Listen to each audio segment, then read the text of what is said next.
सुपिंग ने जब nurturing base देखा तो उसकी आंखों पर भरोसा नहीं हुआ। ये तो थंडर क्लाउड सी रेल्म है वो और रैट दोनों अंदर की ओर बढ़े। कुछ दूर चलने के बाद उनके सामने एक बहुत ही विशाल ट्री आया। सुपिंग ने सोचा, अगर ये पेड़ इतना बड़ा है तो यहाँ रहने वाले क्रीचर्स कितने विशाल होंगे। सिस्टम ने आगे समझाना शुरू किया। थंडर क्लाउड सी रेल्म यानी अनगिनत प्राचीन डिवाइन बीस्ट्स का जन्म स्थान। यहाँ लाइटनिंग एलिमेंट बहुत अबंडेंट है, जो लाइटनिंग टाइप पेट्स की कल्टीवेशन के लिए परफेक्ट है।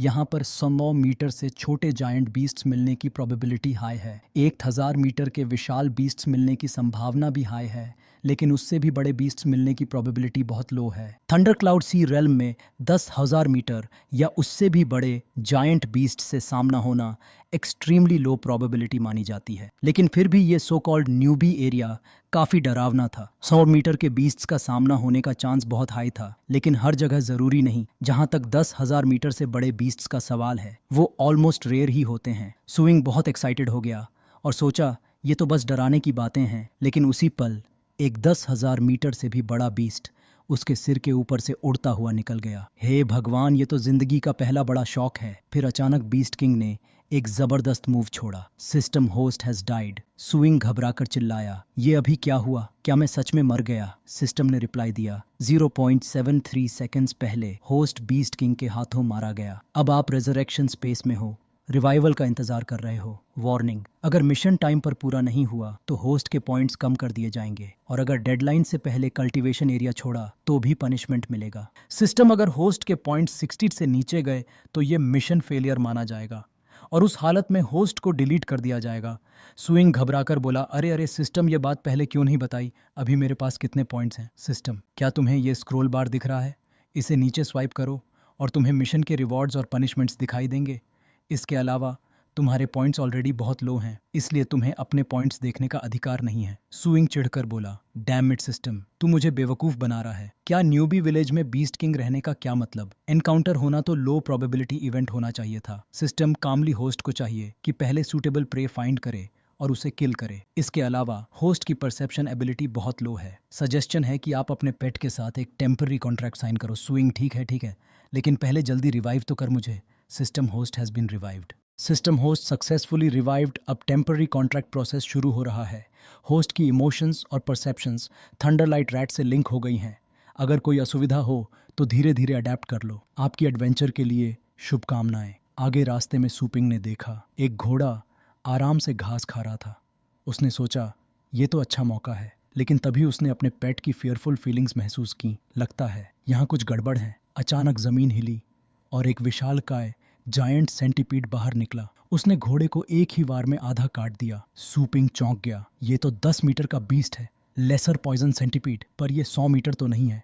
चलो इसे मार गिराते हैं। उसने अपने पेट को कमांड दिया, थंडरलाइट आगे बढ़ो, इसके गले पर हमला करो। थंडरलाइट रैट पूरी स्पीड से सेंटीपीड की ओर लपका और उसकी मोटी गर्दन पर काटने की कोशिश की, लेकिन वो ये नहीं जानता था कि सेंटीपीड की स्किन पर सुपर थिक आर्मर है। नतीजा, थंडरलाइट रैट बुरी तरह घायल हो गया और वहीं मर गया। थंडरलाइट रैट की मौत हेड ट्रॉमा की वजह से हुई थी, लेकिन उसी मोमेंट उसने एक नया स्किल कॉम्प्रिहेंड कर लिया।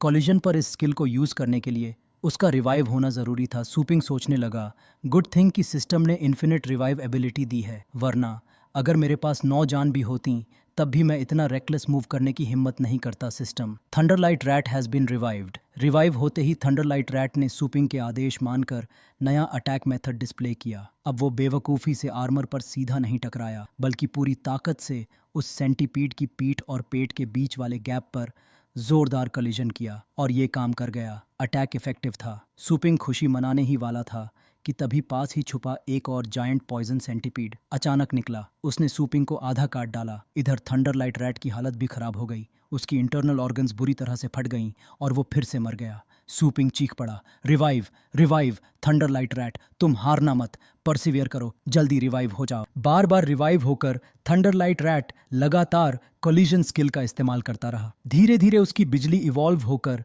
थंडर लाइटनिंग ट्रांसफॉर्मेशन में अपग्रेड हो गई। ये ताकत इतनी जबरदस्त थी कि किसी भी डिफेंस को तोड़ने की एबिलिटी रखती थी। सुपिंग ने सोचा, ये स्किल कितनी इफेक्टिव है, ये तो ट्राई करने के बाद ही पता चलेगा। फिर थंडरलाइट रैट ने पूरी स्पीड से स्पिन करके सीधे सेंटीपीड्स की स्वॉर्म में जंप मार दिया। Attack complete. कॉम्बैट पावर बढ़ी, स्ट्रेंथ एक लेवल ऊपर। मिशन प्रोग्रेस परसेंटेज भी आगे बढ़ी। लेकिन इस पावरफुल अटैक के बाद थंडरलाइट रैट का पूरा बॉडी टैटर्ड हो गया। लग रहा था कि उसकी स्टेमिना सिर्फ एक बार थंडर लाइटनिंग ट्रांसफॉर्मेशन अलाउ करती है। अब उसे रेस्ट लेकर नया शिकार ढूंढना होगा। तभी अचानक आसपास की जमीन जोर से हिलने लगी। सूपिंग घबराकर सोचने लगा, क्या ये अर्थक्वेक है? लेकिन नहीं, ये तो और भी डरावना था। सामने से एक पूरी swarm of giant poison centipedes निकल आई और उनमें से हर एक 100 मीटर ऊंचा था। जैसा अंदाजा था, असली एडल्ट सेंटीपीड्स आ चुके थे। एडल्ट सेंटीपीड्स यंग वालों से कहीं ज्यादा स्ट्रांग थे। वो सच में सूपिंग और थंडरलाइट रैट को अच्छी खासी मुसीबत दे रहे थे। सूपिंग ने अपने पेट को देखा। वो एग्जॉस्शन से हांफते हुए जमीन पर पड़ा था। उस पल उसके मन में हार मानने का ख्याल आया। एनिमीज बहुत ज्यादा हैं, चाहे जितनी बार रिवाइव कर लूं, जीतना नामुमकिन है। तभी एक सेंटीपीड सूपिंग के सिर को काटने ही वाला था कि थंडरलाइट रैट ने अपनी पूरी विल पावर जुटाई और दोबारा थंडर लाइटनिंग ट्रांसफॉर्मेशन अनलीश कर दिया। ये मूव बिल्कुल लास्ट मोमेंट पर आया और सूपिंग को बाल बाल बचा लिया। जब तक सांस है तब तक उम्मीद है, हालात पलट सकते हैं। सूपिंग ने अचानक अपने दिमाग में पेट की विशेष सुनी। उसने ठान लिया, चाहे जान चली जाए, मैं आखिरी सांस तक लड़ूंगा। और फिर शुरू हुआ मौत और रिवाइवल का सिलसिला। सूपिंग और उसका पेट बार बार मरते और रिवाइव होते रहे। शरीर तो रिवाइव होकर ठीक हो जाता था, लेकिन उनकी थकान हद से ज्यादा बढ़ चुकी थी। सूपिंग और उसका पेट दोनों पूरी तरह आउट ऑफ ब्रेथ थे।